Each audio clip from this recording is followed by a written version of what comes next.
Students, this is C Yashoda Sharma from my Future Academy. आज हम कुछ और टर्म्स देखेंगे related to accounting. Previous video में हमने देखा था event, transaction, assets and liability, right. आज हम स्टार्ट करते हैं विद द कैपिटल। कैपिटल क्या होता है?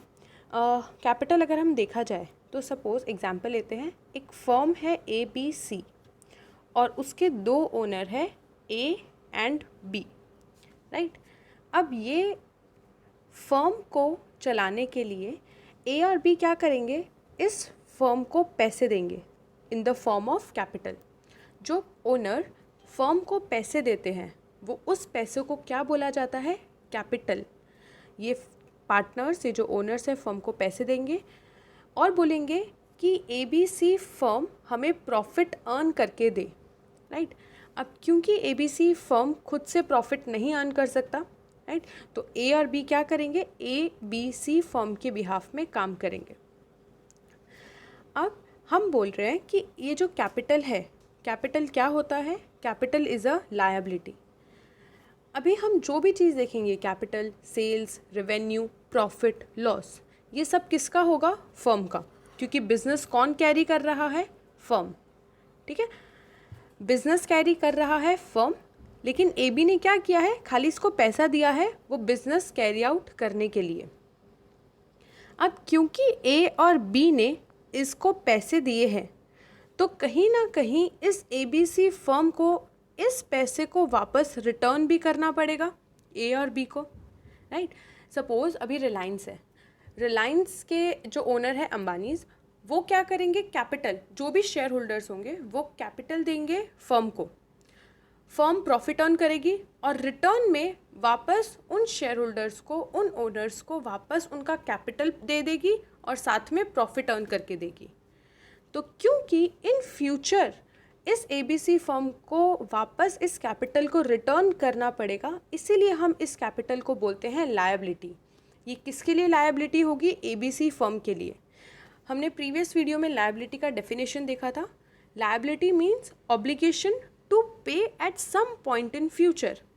तो यहाँ पर भी इस ABC फर्म के लिए ये ऑब्लिगेशन है कि वो इस कैपिटल को वापस A और B को रिटर्न करे। इसीलिए इस ABC फर्म के लिए ये जो कैपिटल होगा वो एक लायबिलिटी होगी।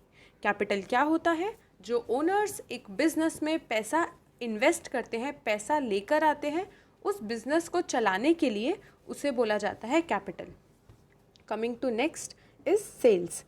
Sales, revenue from goods and services provided. Simple सी चीज़, जो भी बिजनेस काम कर रही है उसको बेच के उसको जो भी पैसा मिलता है उसको बोला जाता है सेल्स। रेवेन्यू, जो पैसा मिला उसको बोलेंगे रेवेन्यू, और जो गुड्स एंड सर्विसेज प्रोवाइड की उसको बोलेंगे sales. Next, expenditure, expense, cost incurred for incurring revenue. इस रेवेन्यू को इनकर करने के लिए हमने जो भी खर्चा किया है उसको बोलते हैं एक्सपेंस।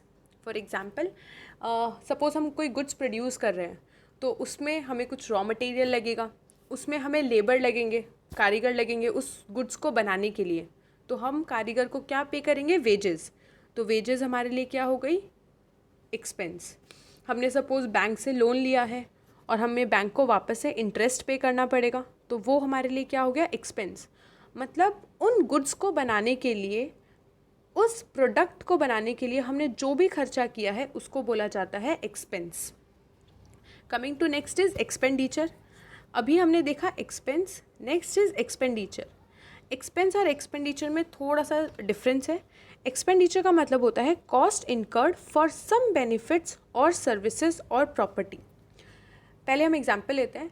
एक्सपेंडिचर का मतलब हो गया, हमने सपोज़ कोई मशीन परचेज़ की या हमने कोई लैंड परचेज़ की, तो ये सारी जो चीज़ें हम परचेज़ कर रहे हैं, ये हम गुड्स, हम एक बेनिफिट ले रहे हैं ताकि हम गुड्स को बना सके, राइट। सो ये सारे बेनिफिट्स को बोला जाता है एक्सपेंडिचर, जो हमारे गुड्स बना, हमारे प्रोडक्ट्स बनाने से डायरेक्टली रिलेटेड नहीं होता पर इनडायरेक्टली रिलेटेड होता है। तो इन शॉर्ट, इन एक्सपेंडिचर को हम बोल सकते हैं एसेट।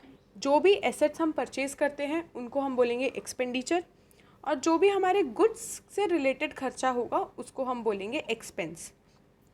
गुड्स का मतलब होता है यहाँ पर प्रोडक्ट, कि कोई भी हम चीज़ बना रहे हैं या फिर कोई हम अगर सर्विस प्रोवाइड कर रहे हैं तो उसके लिए हम सर्विसेज यूज़ करेंगे, लेकिन अगर हम कोई प्रोडक्ट बना रहे हैं तो उसको अकाउंट्स में बोला जाता है गुड्स। Next, profit. प्रॉफिट का मतलब excess of revenue over expense. जो भी हम हमारे गुड्स को बेच के और हमारे खर्चे जो भी होंगे उसको माइनस करेंगे, उससे हमारा आएगा प्रॉफिट, राइट। यहाँ पर एक्सपेंसेस को मैं थोड़ा हाईलाइट कर रही हूँ, खाली हम एक्सपेंसेस को माइनस करते हैं प्रॉफिट निकालने में, एक्सपेंडिचर को नहीं। अगेन हम एक एग्जांपल लेते हैं। सपोज तुम्हारी स्कूल में कोई स्टॉल लग रहा है, फन फेयर है, स्टॉल लग रहा है, तो क्या क्या एक्सपेंडिचर होता है। सपोज तुमने कोई एक खाने का स्टॉल लगाया, राइट। सो उसको परचेज करने का तुम्हारा खर्चा आएगा, राइट। और एक और खर्चा आएगा पूरी स्टॉल को खरीदने का, राइट। सो अब ये जो परचेज करने का खर्चा आया वो हमारा है एक्सपेंस, और स्टॉल को हमने ख़रीदा वो है हमारा एक्सपेंडिचर, क्योंकि स्टॉल रिटर्न करके हमें वापस से उसके रुपए मिल जाएंगे। तो ये एक तरीके से हो गया एसेट और ये हो गया हमारा एक्सपेंस, और हम जो सेल करेंगे वो हमारा हो गया रेवेन्यू। तो अगर इस केस में मैं बोलूँ बताओ तुम्हारा प्रॉफिट कितना हुआ, तो हम क्या करेंगे, जो हम बाहर से परचेज़ करके लेकर आए वो हमारा एक्सपेंस है, जो हमने सेल किया वो हमारा इनकम है। तो डायरेक्टली सेल्स माइनस एक्सपेंस कर देंगे तो हमारा आएगा प्रॉफिट, ना कि हमने जो स्टॉल ख़रीदने में खर्चा किया है उसको माइनस करेंगे, क्योंकि उसके पैसे तो हमें वापस से रिटर्न में मिल जाएंगे। तो हमारे लिए प्रॉफिट क्या होगा, हमेशा रेवेन्यू माइनस एक्सपेंस, राइट। अब अगर हम एसेट को बेचें, उससे जो गेन आएगा, उससे जो हमें प्रॉफिट मिलेगा, उसको क्या बोलेंगे, उसको बोला जाता है प्रॉफिट, उसको बोला जाएगा गेन। तो यहाँ पे दो टर्म्स है, एक हो गया प्रॉफिट और एक हो गया गेन। प्रॉफिट होता है अगर हम हमारे गुड्स को बेचते हैं, उससे जो आएगा उसको हम प्रॉफिट बोलेंगे। एसेट्स को बेच के जो हमारे पास प्रॉफिट आएगा उसको बोलेंगे गेन। लॉस दोनों के लिए यूज़ किया जाता है। अगर हमने एसेट बेचा और हमारा लॉस हुआ तो उसको भी लॉस बोलेंगे। अगर हमने गुड्स पे कुछ खर्चा किया और फिर हमारा लॉस हो रहा है तो उसको भी हम बोलेंगे लॉस। फॉर एग्जांपल हमने बाहर से मंचूरियन ख़रीदा 80 रुपीज़ का, ठीक है, और हमने उसको सेल किया 70 में, तो ये जो होगा हमारा वो होगा लॉस। अगर हमने उसको सेल किया 100 में तो वो होगा हमारा प्रॉफिट। एसेट्स के लिए ले तो एसेट्स 1 लाख की है, सोल्ड किया 60,000 में, तो जो डिफरेंस आएगा 40,000 वो होगा हमारा लॉस। तो सिंपल से टर्म्स है profit, gain and loss. Profit होगा अगर हम हमारे गुड्स को बेच के करेंगे तो वो होगा प्रॉफिट। एसेट्स को बेच के जो भी आएगा उसको हम बोलेंगे गेन। एसेट्स से अगर लॉस होगा तो भी उसको लॉस ही बोला जाएगा, और गुड्स को बेच के लॉस होगा तो भी उसको लॉस ही बोला जाएगा, राइट। सो यहाँ पर जो कॉमनली टर्म्स हो गए वो गए profit, gain, loss. Expense and expenditure, expense हो गया हमारे गुड्स से रिलेटेड जो भी खर्चे होंगे, एक्सपेंडिचर हो गया जो भी हम हमारे एसेट्स को परचेज करते हैं उससे रिलेटेड खर्चे। सेल्स एंड रेवेन्यू, सेल्स होता है अगर हम हमारे गुड्स को बेचते हैं, और गुड्स को बेच के जो भी पैसा आता है वो हो गया हमारा रेवेन्यू। डिस्काउंट, डिस्काउंट जो हम हमारे रेगुलर टर्म में यूज़ करते हैं वो ही यहाँ पर यूज़ किया गया है। डिस्काउंट मतलब डिडक्शन इन प्राइस। कोई भी प्राइस, सपोज कोई चीज़ 100 की मिल रही है और वो हमें डिस्काउंट पे 80 का मिल रहा है तो 20 रुपीज़ हो गया डिस्काउंट, राइट। लेकिन अकाउंट्स में यहाँ पे अब एक चीज़ तो डिफरेंस है, यहाँ पर दो चीज़ है, एक ट्रेड डिस्काउंट और एक कैश डिस्काउंट। ट्रेड डिस्काउंट मतलब हम गए शॉप पे, शॉपकीपर ने बोला कि 100 की चीज़ हम 20 डिस्काउंट में दे रहे हैं, तो हमें कितने में पड़ी, 80 में। तो ये जो सबको डिस्काउंट मिल रहा है सेल करते टाइम उसको बोलते हैं ट्रेड डिस्काउंट, राइट। अब मार्केट में क्या होता है कि सारे कस्टमर्स ऑन द स्पॉट पैसे नहीं देते, कोई 3 मंथ्स का टाइम मांगते हैं, कोई 6 मंथ्स का टाइम मांगते हैं, राइट। तो जो सेल्स है, सेल्समैन है, वो ये नहीं चाहता कि उसको 3 महीने या 6 महीने अपने पैसे के लिए वेट करना पड़े, इसीलिए वो एक और तरीके का डिस्काउंट देता है, दैट इज़ कैश डिस्काउंट। उस कैश डिस्काउंट में सेल्समैन बोलता है कि अगर आप ऑन द स्पॉट अगर पेमेंट कर देते हैं तो मैं तुम्हें एक्स्ट्रा डिस्काउंट दूंगा एज अ कैश डिस्काउंट। तो अगर जब आप ख़रीद रहे हो उसी टाइम पे जो डिस्काउंट मिलता है on the payment of cash, तो वो डिस्काउंट को बोला जाएगा कैश डिस्काउंट, राइट। अब वो कोई भी परसेंट हो सकता है, 2%, 5%, 6%, वो सेल्समैन पे डिपेंड करते हैं, ठीक है। तो यहाँ पे हमारे 2 डिस्काउंट हो गए, एक हो गया ट्रेड डिस्काउंट और एक हो गया कैश डिस्काउंट। ट्रेड डिस्काउंट जो सभी कस्टमर्स के लिए सेम रहता है, लेकिन कैश डिस्काउंट उन्हीं कस्टमर्स को मिलता है जो on the spot cash payment करते हैं। Okay, coming to next is voucher. Voucher एक तरीके का एविडेंस होता है जो कोई भी तरीके के ट्रांजैक्शन को सपोर्ट करता है। नहीं समझ आया? देखो, जैसे अगर हम कैश पेमेंट करते हैं तो हमें मिलता है कैश मेमो। कैश मेमो क्या बताता है कि भाई ये जो पेमेंट है वो कैश में हो चुका, राइट। तो ये एक तरीके का वाउचर हो गया। अगर हम क्रेडिट पे कोई चीज़ परचेज़ करते हैं तो हमें मिलता है इनवॉइस। हम कहीं पे भी जाएंगे, हमने परचेज़ किया और हम बोलेंगे कि भाई हम बाद में पेमेंट करेंगे, तो कौन सा हमें वाउचर मिलेगा? इनवॉइस। उस इनवॉइस में लिखा रहेगा कि कितना पेमेंट बाकी है, कितना पेमेंट हो चुका, सारी details. And the third is receipt. Receipt होता है जब हम पेमेंट कर देते हैं तो उसके सामने जो हमें एक वाउचर मिलता है उसे बोलते हैं रिसीट। तो ये 3 तरीके के वाउचर्स हैं, और भी वाउचर्स हैं। फॉर एग्जांपल मैंने 3 लिया है कि कैश पेमेंट पे हमें कैश मेमो मिलता है जिसमें कैश की सारी डिटेल्स लिखी रहती है। क्रेडिट पे परचेज करते हैं तो इनवॉइस, एंड अगर हम पेमेंट करते हैं तो पेमेंट के सामने हमें मिलता है रिसीट। ये हो गए सारे एविडेंसेस जो कि हमारे एक ट्रांजैक्शन को सपोर्ट करते हैं। ड्राइंग्स। ड्राइंग का मतलब जैसे हम कैपिटल इंट्रोड्यूस कर रहे हैं, हम मतलब ओनर एक फर्म में कैपिटल इंट्रोड्यूस कर रहे हैं।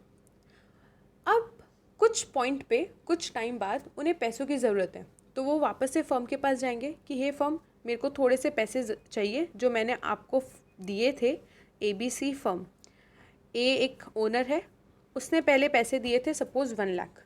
अब थोड़े टाइम बाद ए को कुछ पैसों की ज़रूरत है, तो वो जाएगा फर्म के पास कि मैंने जो पैसे दिए थे उसमें से मुझे कुछ पैसे वापस चाहिए, और वो जो पैसे यहाँ पर लेगा उसे बोलते हैं ड्राइंग्स।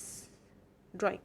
कैपिटल होता है जब कोई भी ओनर फर्म में इंट्रोड्यूस करता है, फर्म में लेकर आता है, उसको बोलते हैं कैपिटल।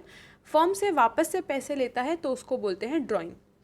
अब जैसे इस कैपिटल को लायबिलिटी बोला गया है, किसके लिए? फर्म के लिए लायबिलिटी है, क्योंकि 1 लाख जो ए ने इंट्रोड्यूस किया था वो फर्म को वापस से देना पड़ेगा इन फ्यूचर। 6 महीने बाद ए आया और बोला मेरे को 40,000 रुपये की ज़रूरत है, तो अब फर्म को कितना देना पड़ेगा इन फ्यूचर? 60,000, क्योंकि 1 लाख में से 40,000 तो उसने ड्रॉ कर लिया। तो इस ड्राइंग्स को क्या बोला जाता है? डिडक्शन इन लायबिलिटी, क्योंकि फर्म की लायबिलिटी कम हो गई। पहले फर्म की लायबिलिटी थी 1 लाख, लेकिन जैसे उसने 40,000 ड्रॉ किए तो अब फर्म की लायबिलिटी हो गई 60,000, राइट। इसीलिए ड्राइंग्स को बोला जाता है deduction in liabilities. Purchase amount of good purchase by business on credit और कैश। यहाँ पर मैंने गुड्स पे इन्वर्टेड कॉमास बनाया क्योंकि हम परचेज़ खाली उसी को बोलेंगे जब हम गुड्स को परचेज़ करते हैं। सपोज़ अगर मेरा भी बिज़नेस है पेन का, सेल्स ऑफ पेन, तो मैं पेन बनाने के लिए जो भी रॉ मटेरियल्स को यूज़ करूँगी और जो भी रॉ मटेरियल को परचेज़ करूँगी, तो उसके लिए मैं वर्ड यूज़ करती हूँ परचेज़, ना कि गुड्स, राइट। अगर मैं कोई मशीन परचेज़ करती हूँ, राइट, 2 चीज़ हो सकती है एक फर्म के लिए, या तो goods that is raw material, या फिर मशीन एसेट्स। तो अगर रॉ मटेरियल्स परचेज़ किया जाता है तो उसके लिए हम वर्ड यूज़ करते हैं परचेज़। अगर अदर देन रॉ मटेरियल कोई भी चीज़ परचेज़ की जाएगी तो हम उसके लिए उस एसेट का ही नाम यूज़ करेंगे। फॉर एग्ज़ाम्पल, अगर हमने परचेज़ की मशीन तो हम उसके लिए परचेज़ नहीं बोलेंगे, हम उसके लिए मशीन ही बोलेंगे, राइट। तो ये बहुत काम आएगा आगे जो हम जनरल एंट्रीज़ वगैरह करेंगे। जनरल एंट्री अभी आपको नहीं पता क्या होती है, लेकिन इस पॉइंट को बहुत अच्छे से ध्यान में रखना कि purchase is used only when amount of good is procured by business on the credit और कैश। सपोज़ अगर हम अभी हमारा जो बिज़नेस है वो है मशीन का, हमारा बिज़नेस ही ये है कि हम मशीन मशीन को सेल करते हैं। तो अब अगर हम मशीन के रिलेटेड कोई भी पार्ट्स को बाहर से as a raw material purchase कर रहे हैं तो हम अब इस मशीन के लिए वर्ड यूज़ करेंगे गुड्स, राइट। यानी जो भी एक बिज़नेस का धंधा है वो उसके रिलेटेड कोई भी रॉ मटेरियल्स को परचेज़ कर रहा है तो उसके लिए वर्ड यूज़ होता है परचेजेस या गुड्स। Next, stock. स्टॉक मतलब जो भी बचा हुआ प्रोडक्ट्स होते हैं, बचे हुए गुड्स होते हैं, उसके लिए वर्ड यूज़ होता है स्टॉक। सपोज़ हमने initially 10,000 raw material as a use किया, हमने उसको आगे प्रोडक्शन किया, अब हमारे पास 2,000 बाकी रह गया। 10,000 में से 2,000 बाकी रह गया, 8,000 हमने सेल कर दिया, तो 2,000 हमारे लिए क्या हो जाएगा? Stock, right. At the year and हम उसको बोलेंगे क्लोजिंग स्टॉक, मतलब जब हम हमारे अकाउंट्स क्लोज कर रहे हैं तब हमारे पास इतना स्टॉक बच गया, तो हम उसको लिए वर्ड यूज़ करेंगे क्लोजिंग स्टॉक। नेक्स्ट ईयर हम वापस अकाउंट्स प्रिपेयर करेंगे, तो वो क्लोजिंग स्टॉक हमारे लिए हो जाएगा ओपनिंग स्टॉक, राइट। क्योंकि हम जो अकाउंट्स है वो हर साल प्रिपेयर करते हैं, हर साल प्रिपेयर होता है, तो कोई भी अगर सामान बच जाता है तो लास्ट में हम उसके लिए वर्ड यूज़ करते हैं क्लोजिंग। नेक्स्ट ईयर वापस से अकाउंट ओपन होंगे और ये क्लोजिंग नेक्स्ट ईयर बन जाएगा ओपनिंग, तो closing stock and opening stock. Debtors and creditors, debtors and creditors हमने सारी वीडियोस में हमारे पास ये वर्ड आया है, डेटर एंड क्रेडिटर। एक बार वापस इसको समराइज़ कर लेते हैं। डेटर का मतलब अब हम from firm point of view करते हैं कि एक फर्म है, फर्म को एक्स और वाई, एक्स से लेना है। फर्म ने सपोज़ कभी कुछ सेल किया था और एक्स ने बोला या ए ने बोला कि मैं ये जो मैंने परचेज़ किया है इसके पैसे आपको बाद में दूंगा, तो फर्म को ए से लेना बाकी है, पैसे लेने बाकी हैं। जो फर्म ने ए को सेल किया था तो ए ने उसके पैसे नहीं दिए, यानी फर्म को ए से लेना बाकी है, तो ए फर्म के लिए हो जाएगा डेटर, राइट। और सपोज़ पहले कभी फर्म ने बी से परचेज़ किया था, कुछ रॉ मटेरियल परचेज़ किए, लेकिन फर्म ने बोला कि इसके पैसे मैं आपको बाद में दूंगा, राइट। तो बी क्या हो जाएगा फर्म के लिए? क्रेडिटर, यानी जिससे लेना बाकी होता है उसको हम बोलते हैं डेटर, जिसको देना बाकी होता है उसको हम बोलते हैं डेटर। ये सारे हो गए हमारे कुछ टर्म्स जो हम आगे अकाउंट्स में यूज़ करेंगे। इन टर्म्स से आपको बहुत ही अच्छी तरीके से गो थ्रू रहना है, बहुत ही अच्छी तरीके से क्लियर रहना है, राइट। एंड इसके बाद हमारा नेक्स्ट चैप्टर स्टार्ट होगा, चैप्टर नंबर 2। तब तक ये चैप्टर को एकदम क्लियर कर लेना।